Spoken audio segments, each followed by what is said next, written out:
अब आ जाओ नंबर 9 पे। देखो क्या दिया है, नंबर 9 में दिया है एजेस के ऊपर क्वेश्चन हैं। राहुल और अरुण दो लोग हैं, उनका एजेस का जो रेशियो है 5:7 है। तो लेट राहुल्स एज को हम लोग क्या मान लिए 5x। तो अरुण का एज क्या हो जाएगा, अरुण एज हो जाएगा 7x हो जाएगा क्योंकि रेशियो मैं बताया था, इससे पहले भी क्वेश्चन किए थे एक उसी तरीके से। और 4 ईयर्स लेटर, 4 साल के बाद, तो 4 ईयर्स लेटर जो सिचुएशन होगी कैसी होगी, 4 साल के बाद राहुल की जो एज होगी, राहुल्स एज लिखना चाहिए आपको, राहुल्स एज वो हो जाएगी 5x + 4। और जो अरुण की जो एज होगी, अरुण एज वो हो जाएगी 7x + 4, क्योंकि अभी जो भी प्रेजेंट एज है वो तो ऑब्वियसली 4 साल के बाद +4 हो जाएगा।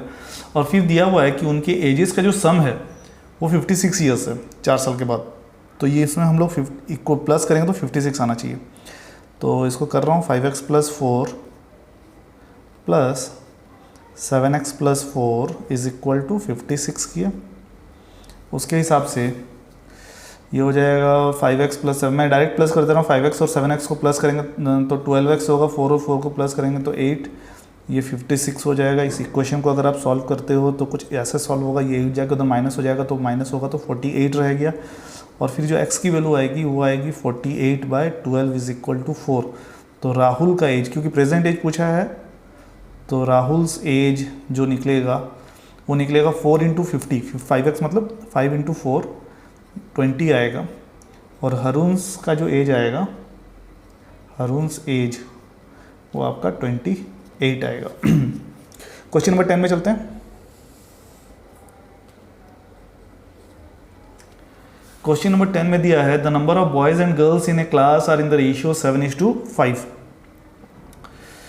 तो the number of boys is 8, अच्छा number of boys and girls 7:5 दिया है।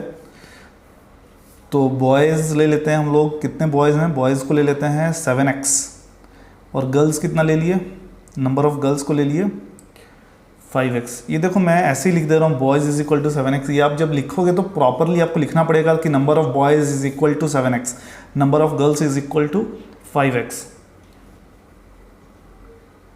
और फिर दिया है कि the number of boys is 8 more than the number of girls, मतलब बॉयज़ जो हैं गर्ल्स से 8 ज़्यादा हैं। इसका मतलब ये हुआ कि 7x - 5x अगर हम करेंगे तो 8 होना चाहिए। बॉयज़ ज़्यादा हैं गर्ल्स से, कितने ज़्यादा हैं, 8 ज़्यादा हैं, तो इसका मतलब ये होगा। अब क्लास का टोटल स्ट्रेंथ निकालने पूछा है, पहले तो हम x की वैल्यू निकालेंगे। 5x - 7x - 5x 2x = 8 हो जाएगा। उसके हिसाब से जो x की वैल्यू आएगी वो 8/2 = 4 आएगी। अब क्लास का स्ट्रेंथ है ना, स्ट्रेंथ पूछा है क्लास का, क्लास का स्ट्रेंथ क्या है, 7x + 5x होगा। या फिर आप बोल सकते हो कि बॉयज़ कितने हो जाएंगे, अगर x बॉयज़ अपने 28 हो जाएंगे और गर्ल्स कितने हो जाएंगे, गर्ल्स हो जाएंगे 20, ठीक है। For this reason the strength of the class will be 48। फिर नेक्स्ट क्वेश्चन नंबर 11। ये एक बहुत ही इंपॉर्टेंट क्वेश्चन है, इनफैक्ट इस चैप्टर का सबसे इंपॉर्टेंट क्वेश्चन है ये बाइचुंग वाला क्वेश्चन, जो काफ़ी बार मैंने देखा है। जो मेरे स्टूडेंट्स हैं उनके स्कूल्स में ये क्वेश्चन आते हैं एग्जाम्स में। ये सुनो कैसे होता है ये। Bhaichung's father is 26 years younger than Bhaichung's grandfather and 29 years older than Bhaichung. The sum of the ages of all the three is 135 years. What is the age of each one of them. तो इसमें पहले समझते हैं इस क्वेश्चन में लिखा क्या है। क्वेश्चन में लिखा है कि Bhaichung's father is 26 years younger than Bhaichung's grandfather. तो बाइचुंग के जो फादर हैं वो बाइचुंग के ग्रैंडफादर से 26 ईयर्स छोटे हैं, ठीक है, and 29 years older than Bhaichung, और बाइचुंग से 29 ईयर्स ओल्डर हैं, उनसे 29 साल बड़े हैं। तो सीधी सी बात है, इसमें एक तो है बाइचुंग है अपना, एक फादर है और एक ग्रैंडफादर है, ठीक है। अगर हम ध्यान से देखें तो दिया हुआ है कि फादर जो है बाइचुंग से 29 साल बड़े हैं, तो मैं बाइचुंग को अगर x मान लूँगा तो फादर क्या हो जाएंगे x + 29।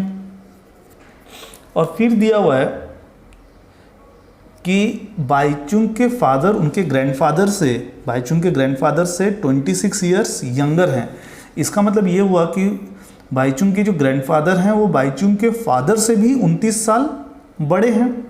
तो ग्रैंडफादर का जो एज आएगा वो कुछ ऐसा आएगा, x + 29 + 26। इसको सिंप्लीफाई करेंगे तो ये हो जाएगा x + 55। ये बाईचुंग के ग्रैंडफादर का एज आ रहा है। बाईचुंग का इतना, बाईचुंग के फादर का इतना, बाईचुंग के ग्रैंडफादर का इतना एज आएगा। जब हम ये तीनों को प्लस करेंगे तो 135 आना चाहिए, क्योंकि दिया है सम ऑफ द एजेस 135 दिया हुआ है। तो x + 29 x + 55 = 135 हो जाएगा। इसको सिंप्लीफाई करेंगे, x और x प्लस हो जाएगा तो क्या हो जाएगा 3x। 29 और 55 प्लस करेंगे तो कितना होगा 84 = 135। उसके हिसाब से 3x की वैल्यू जो है 84 जाके उधर माइनस हो जाएगी तो ये होगा 51 होगा। उसके हिसाब से x का जो वैल्यू आएगा वो आएगा 17। फाइनली वो पूछा what is the age of each one of them. तो बाईचुंग का जो एज आया, बाईचुंग का तो 17 आया, क्योंकि बाईचुंग का हमने x लिया था, x की वैल्यू 17 आई। फादर की जो एज आएगी, फादर की एज, क्योंकि फादर जो है +29 करना पड़ेगा तो इसमें +29 करेंगे तो ये आएगी 46। और फिर ग्रैंडफादर, जो ग्रैंडफादर हैं उनकी एज पूछी गई है तो वो 46 में भी +26 करेंगे हम लोग तो 72 आएगी ग्रैंडफादर की एज। तो ये हैं अपने आंसर्स, बाईचुंग का 17, फादर का 46 और ग्रैंडफादर का 72 ईयर्स। नेक्स्ट क्वेश्चन नंबर 12 में चलते हैं।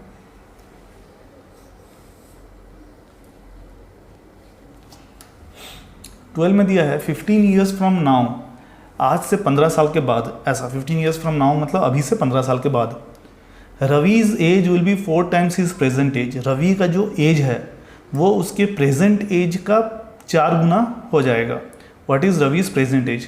तो Ravi's present age, Ravi's present age को हम लोग ले लेते हैं x, ठीक है। तो आफ्टर 15 ईयर्स उसका एज क्या होगा? आफ्टर 15 ईयर्स उसका एज होगा x + 15। अब वो बोला है कि आफ्टर 15 ईयर्स मतलब 15 years from now Ravi's age will be 4 times his present age. तो रवि का जो एज है वो उसके प्रेजेंट एज का 4 गुना है, मतलब x × 4। तो इसका मतलब क्या हुआ, x + 15 = 4x, ठीक है ना। तो मैं इसको x - 4x किया, मैं 4x को इधर लेके आया तो +15 उधर जाएगा तो क्या बन जाएगा -15 बन जाएगा। तो ये -3x = -15 हो जाएगा, माइनस माइनस कट जाएंगे तो 3x = 15 हो जाएगा। तो x की वैल्यू क्या होगी? x की वैल्यू होगी 15 / 3 = 5। तो what is Ravi's present age? Ravi's present age की जो वैल्यू आई वो कितनी आई? 5। नंबर 13 देखते हैं। 13 में दिया है rational number is such that when you multiply it by 5/2 and add 2/3 to the product you get -7/12। Question number 1 जैसा किए थे वैसा ही है। Let the number be x, ठीक है, let the number be x। मैं लिख नहीं रहा हूँ, आप लिख लेना। When you multiply it by 5/2, तो इसमें अगर आप 5/2 मल्टीप्लाई करोगे तो आपको क्या मिलेगा? 5/2 × x, इस तरह से लिखा जाता है उसको। And add 2/3 to the product, तो इसी को प्रोडक्ट बोला जाता है। जो भी आपका मल्टीप्लिकेशन में जो रिजल्ट आता है उसको प्रोडक्ट बोला जाता है। तो ये प्रोडक्ट में आपको ऐड क्या करना है? ऐड 2/3 करना है। तो इसमें आप अगर 2/3 ऐड करते हो तो आपको -7/12 मिलेगा। तो ये आपका इक्वेशन बन गया। अब इस इक्वेशन को सॉल्व करेंगे हम लोग। सबसे पहले ये तो इधर का ऐसा ही रहेगा और ये +2/3 उधर जाकर -2/3 बन जाएगा। तो -7/12 -2/3। फिर से एलसीएम लेंगे, इधर एलसीएम कितना हो जाएगा? 12। अगर आप फास्ट कर सकते हैं तो फास्ट कीजिए, तो मैं ऐसे ही करके दिखा रहा हूँ, इतना भी डिटेल में करने की ज़रूरत नहीं है। अगर आप स्पीड कर सकते हैं तो स्पीड करिए इस चीज़ को। तो ये -7 का -7 ही रहेगा, और ये 3 4 जा 12 होता है, इसलिए -2 4 जा -8। तो ये आपका इस तरह से हो जाएगा, -15/12 हो जाएगा ये, ठीक है ना। अब ये भी एक फ्रैक्शन है और ये भी एक फ्रैक्शन है। इस फ्रैक्शन को देखो, मैं अगर ढंग से लिखूँ इस फ्रैक्शन को, तो ये फ्रैक्शन ऐसा लिखा जाता है, ठीक है ना। यहाँ पे चाहो तो आप कैंसिलेशन कर सकते थे, इसको 3 से कैंसिल करते तो -5/4 आता, ठीक है। मैंने नहीं किया, कोई दिक्कत नहीं, बाद में भी कर सकते हैं हम लोग। अब देखो ये जो चीज़ है 5x/2 = -5/12y, ये भी एक फ्रैक्शन है, ये भी एक फ्रैक्शन है। ये फ्रैक्शन जब दोनों तरफ फ्रैक्शन होते हैं तो ये डिनोमिनेटर का चीज़ ऊपर जाकर न्यूमरेटर में मल्टीप्लाई होता है, न्यूमरेटर का चीज़ इधर आकर डिनोमिनेटर में मल्टीप्लाई होता है। तो मैं कह सकता हूँ कि x की जो वैल्यू है वो हो जाएगी -15 × 2 डिवाइडेड बाय 12 × 5। तो जो x की जो वैल्यू आई वो -30/60 आई। देखो यहाँ पे भी चाहते तो आप कैंसिलेशन कर सकते थे, यहाँ पे भी, ठीक है। पर अब देखो, अब तो इजीली कैंसिल करेंगे, 30 से कैंसिल हो जाएगा, तो आंसर क्या आ रहा है -1/2। तो ये इतना करने के बाद जो अपना आंसर आया वो -1/2 आया। अब अगला क्वेश्चन देखते हैं, नंबर 14 देखते हैं। देखिए क्वेश्चन नंबर 14 में आ जाओ, और इस तरह के क्वेश्चन थोड़े से टफ होते हैं, इसको समझते हैं। जब हम कैश की बात करते हैं, डिनोमिनेशंस का मतलब क्या होता है? डिनोमिनेशंस, आप 100 रुपये के नोट देखते हो तो उसमें 100 रुपये लिखा है, मतलब उस एक नोट की जो वैल्यू है वो, उससे आप 100 रुपये का सामान खरीद सकते हो। तो हम बोलते हैं कि 100 रुपये का जो नोट है उसका डिनोमिनेशन है 100।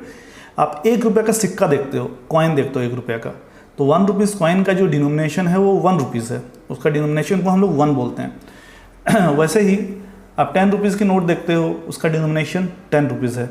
आप 2000 रुपीज़ की नोट देखते हो तो उसका जो डिनोमिनेशन है वो 2000 है, ठीक है। ये पहली चीज़ हो गई डिनोमिनेशन का। उसके बाद हम जो दूसरी चीज़ के बारे में बात करते हैं वो है वैल्यू की बात करते हैं। वैल्यू, अगर मेरे पास अगर 5 कॉइन्स हैं 2 रुपीज़ के, 2 रुपीज़ के 5 कॉइन्स हैं, तो जो टोटल वैल्यू आती है वो टोटल वैल्यू आएगी 10। वैसे ही मेरे पास 5 रुपीज़ के 10 कॉइन्स हैं मान लीजिए, तो मेरा जो टोटल वैल्यू आएगा वो 50 आएगा। ये सब चीज़ें हैं। अब आपको जैसे यहाँ पे देख रहे हैं नंबर 14 और नंबर 15 दोनों जो है डिनोमिनेशन बेस्ड क्वेश्चन है, इसको करेंसी क्वेश्चंस बोलते हैं। और करेंसी के क्वेश्चन सॉल्व करने के लिए पहले तो आप जो है आपके एग्जाम्पल्स सॉल्व होने चाहिए, उसके बाद ही आपको इसमें आना चाहिए। तो मैं दिखा दे रहा हूँ कैसे इसको सॉल्व किया जाएगा। तो जब भी डिनोमिनेशन के क्वेश्चंस करते हैं तो पहला चीज़ आप ये करोगे कि आप एक टेबल बनाओगे। वो टेबल कुछ इस तरह से बनेगी। तो देखो पहली चीज़ इसमें जो दी हुई है, ये टेबल इस तरह से बनेगी। एक आपका रो बनेगा नंबर ऑफ नोट्स, कितने 100 रुपये के कितने नोट्स थे, 50 रुपये के कितने नोट्स थे, 10 रुपये के कितने नोट्स थे, और एक बनेगा वैल्यू ऑफ नोट्स। और हमेशा याद रखना, वैल्यू जो होता है वो होता है denomination into number of notes. Number of notes हो या फिर कॉइन्स हो। मान लीजिए डिनोमिनेशन 100 है और नंबर ऑफ नोट्स 5 हैं, तो वैल्यू जो आएगी वो 100 × 5 आएगी 500, इस तरह से। तो देखो इस क्वेश्चन में दिया हुआ है कि the ratio of the number of these notes is 2:3:5। तो 2:3:5 जो है रेशियो है वो है नंबर ऑफ नोट्स का। तो अगर मैं इसको 2x मान लिया, इसको 3x मान लिया, तो ये बन जाएगा 5x। और इसका जो वैल्यू ऑफ नोट्स, ये दोनों को मल्टीप्लाई करने से क्या होगा 200x। ये वैल्यू ऑफ 100 रुपीज़ नोट्स आ गया। और वैल्यू ऑफ 50 रुपीज़ नोट्स कितना आएगा 150x। और वैल्यू ऑफ 10 रुपीज़ नोट्स कितना आएगा 50x। और टोटल वैल्यू जो दिया है, टोटल वैल्यू दिया है 4 लाख दिया है। मतलब ये तीनों को प्लस करने से कितना आना चाहिए 4 लाख, ठीक है। तो मैं ये तीनों को प्लस करता हूँ, तो 200x plus 150x plus 50x is equal to 4 lakh, मतलब 1 2 3 4 5। फिर ये आपका 400x हो गया, 1 2 3 4 5।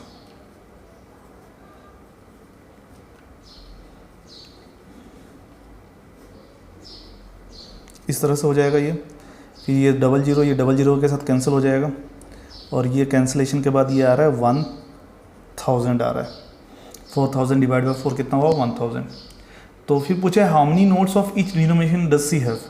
तो नंबर ऑफ ₹100 नोट्स कितना होगा 2x होगा। x की वैल्यू 1000 है तो 2x की वैल्यू कितनी होगी 2000। ठीक है। नंबर ऑफ ₹50 नोट्स, ये आपकी 5x है तो कितना हो जाएगा 5000। और नंबर ऑफ ₹10 नोट्स, ठीक है ना, ये आपका सॉरी ये 3x था, 50 रुपीज़ का 3x था, तो ये आंसर 3000 होगा और ये 5x का 5000 होगा। तो इस तरह से नंबर ऑफ़ नोट्स हम लोग फाइंड आउट कर सकते हैं। तो ये हो गया जैसे करेंसी क्वेश्चन। एक नंबर 15 देखते हैं, करेंसी क्वेश्चन फिर से है, ये कॉइन्स के ऊपर बेस्ड है, शायद देखता हूँ एक बार पढ़ता हूँ। क्या दिया हुआ है, I have a total of ₹300 in coins. हाँ, कॉइन्स के ऊपर बेस्ड है, of denomination ₹1, ₹2 and ₹5। The number of ₹2 is 3 times the number of the total number of coins is ₹160। How many coins of each denomination are with me. ये थोड़ा सा और tricky है, देखो इसको समझते हैं। इस बार फिर से टेबल बनाते हैं इसके लिए। तो जो डिनोमिनेशंस दिए हैं वो ₹1, ₹2 और ₹5 दिया है, तो सिंपली यहाँ पे ₹1, ₹2 और ₹5 का आप लिख दिए। और वैसे ही जैसे यहाँ पे नंबर ऑफ़ नोट्स है तो यहाँ पे क्या हो जाएगा नंबर ऑफ़ कॉइन्स, और यहाँ पे हो जाएगा वैल्यू ऑफ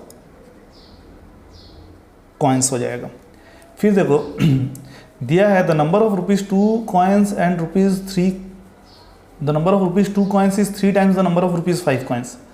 तो ₹5 कॉइन्स जितने भी हैं, ₹2 कॉइन्स उससे ट्रिपल हैं। The number of ₹2 coins is 3 times the number of ₹5 coins. तो इसका मतलब ये हुआ कि अगर आप इसको x मानोगे तो ये जो है ये आपका 3x हो जाएगा।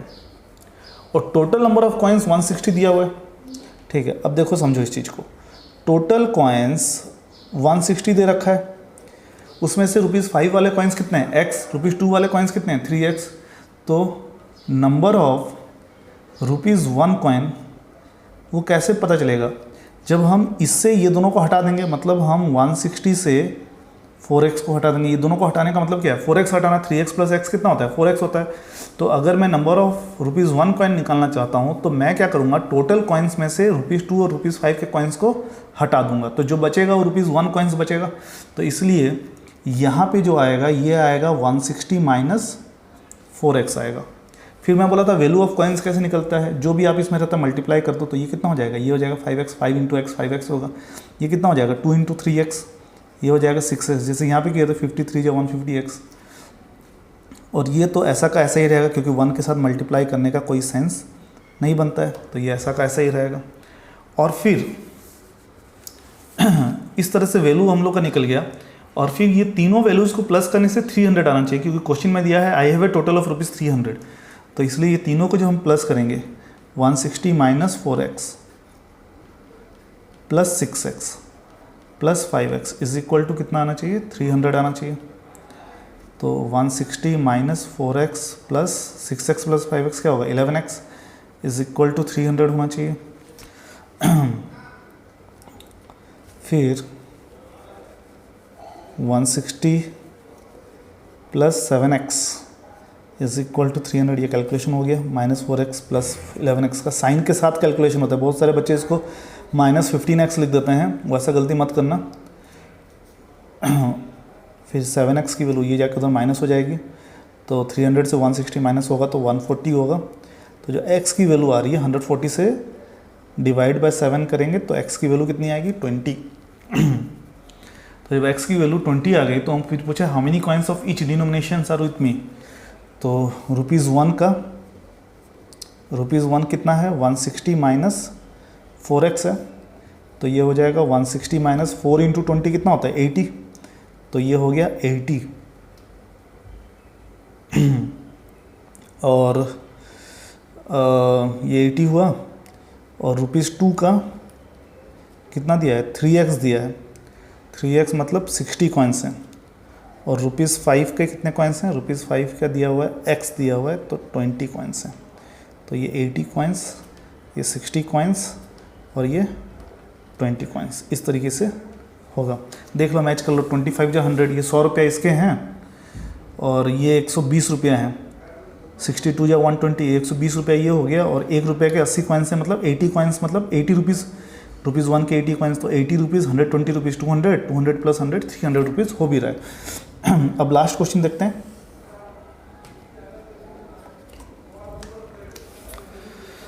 The organizers of an essay competition decided that a winner in the competition gets a prize of ₹100 and a participant who does not win gets a prize of ₹25. The total prize money distributed is ₹3000. Find the number of winners if the total number of participants is 63. तो इस question में दिया हुआ है कि 100 रुपये मिलेगा, the gets a prize of and a participant who does not win gets a prize. देखो, जो विनर है उसको 100 रुपये मिलेगा, और जो विनर नहीं है, चाहे उसको लूज़र बोल दो आप, तो लूज़र को मिलेगा ₹25। और टोटल कितना डिस्ट्रीब्यूट किया गया, टोटल डिस्ट्रीब्यूट किया गया 3000 रुपीज़, और टोटल पार्टिसिपेंट्स कितने हैं, 63। ठीक है, find the number of winners. तो let the number of winners be x, let number of winners को हम लोग क्या मान लिए, x। तो लूजर्स कितने हो जाएंगे, टोटल 63 पार्टिसिपेंट्स थे, तो लूजर्स हो जाएंगे 63 माइनस x, इतने लूजर्स। ठीक है ना, क्योंकि हम लोग टोटल से विनर को हटा देंगे तो लूजर्स मिल जाएंगे। अच्छा, तो प्राइज फॉर विनर, एक के लिए 100 रुपये दी जाती है, तो x विनर्स हैं, x के लिए कितना दिया जाएगा, 100x। अगर एक को आप 100 रुपये देते हो तो x विनर्स को कितना दोगे, 100x। वैसे ही प्राइज फॉर लूजर्स, मतलब बढ़िया है, लूजर्स को भी प्राइज मिल रहा है ना। और एक लूज़र को मिल रहा है 25 रुपीज़। अगर एक लूज़र को 25 रुपीज़ मिल रहा है और इतने लूज़र्स हैं, तो इतने लूज़र्स को कितना मिल जाएगा, 25 इंटू 63 माइनस x। और ये दोनों मिलाने से 3000 आना चाहिए, 3000, क्योंकि टोटल प्राइज मनी 3000 लिखा है। तो इसका मतलब ये हुआ कि 100x plus 25 into 63 minus x is equal to 3000 होना चाहिए। इसको सिंप्लीफाई और करेंगे तो 100x प्लस 25 63 जा 25 3 जा 75, 5 7 हाथ में रहा, 25 6 जा 150 plus 7 157 minus 25x is equal to फिर से 3000। ठीक है, 100x माइनस 25x क्या बन जाएगा, 75x। और ये उधर जाके माइनस होगा, तो माइनस होगा तो कितना 25 1600 1400 14 25 1425। सो x की वैल्यू जो हो जाएगी वो हो जाएगी 1425 डिवाइड बाय 75।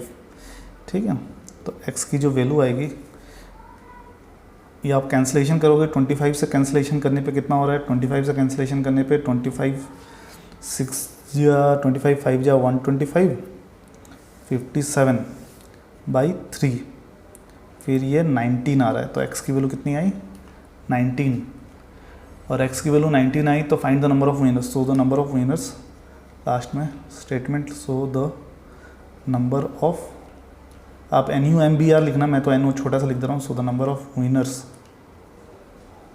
कितना होगा, 19, that is the final answer. तो यहाँ पे हमारा एक्सरसाइज 2.2 ख़त्म होता है। आप लोग इसको अच्छे से कर लेना, और कोई भी डाउट हो आप मुझे पर्सनली कांटेक्ट कर सकते हैं।